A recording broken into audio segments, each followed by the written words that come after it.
Walang kaalam-alam si Mrs. na ako'y nag-iipon. Siguro malaki-laki na ang laman nito.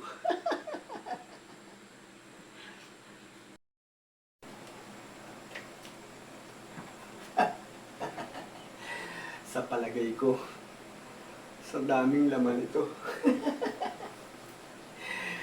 may ikot na namin ang buong Pilipinas. Saan kayong lugar ko pwedeng ipasyal yung mag-iina ko?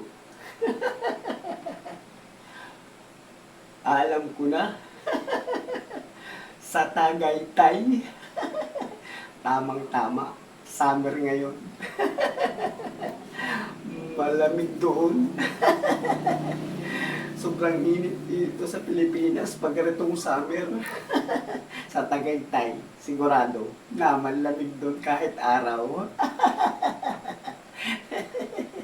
Pakita ko kay Mrs. yung ipon ko.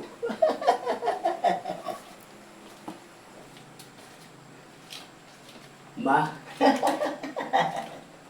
Ma. Ito na lang yung kasagutan sa mga pangarap natin. Wala kang kaalam-alam. Ilang taon kong pinag-ipunan to. Makakaikot na tayo sa buong mundo. Ma, ipapasyal ko kayo sa Tagaytay. Tamang-tama ngayon yun. Summer, mainit. Doon, kahit tanghali, malamig sa Tagaytay. Iikwatin natin ang buong Tagaytay. Sa daming pera nito.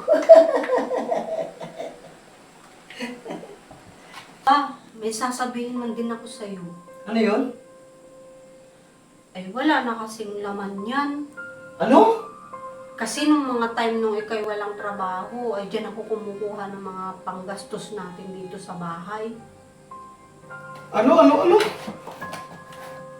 Kaya pala wala ng silyo ito. May silyo ito. Ha? Wala na nga. Ang dami naman ito. Naubos mo. Ay, paano pa tayo makakapasya ng Tagaytay nito? Ay, grabe ka naman. Naubos mo yung dami na rin pera na rin. Paano hindi mauubos yan? Ay, yung perang hinihingi mo sa akin, ay dyan ko rin kinukuha na pinagtatagay ninyo ni pare mo.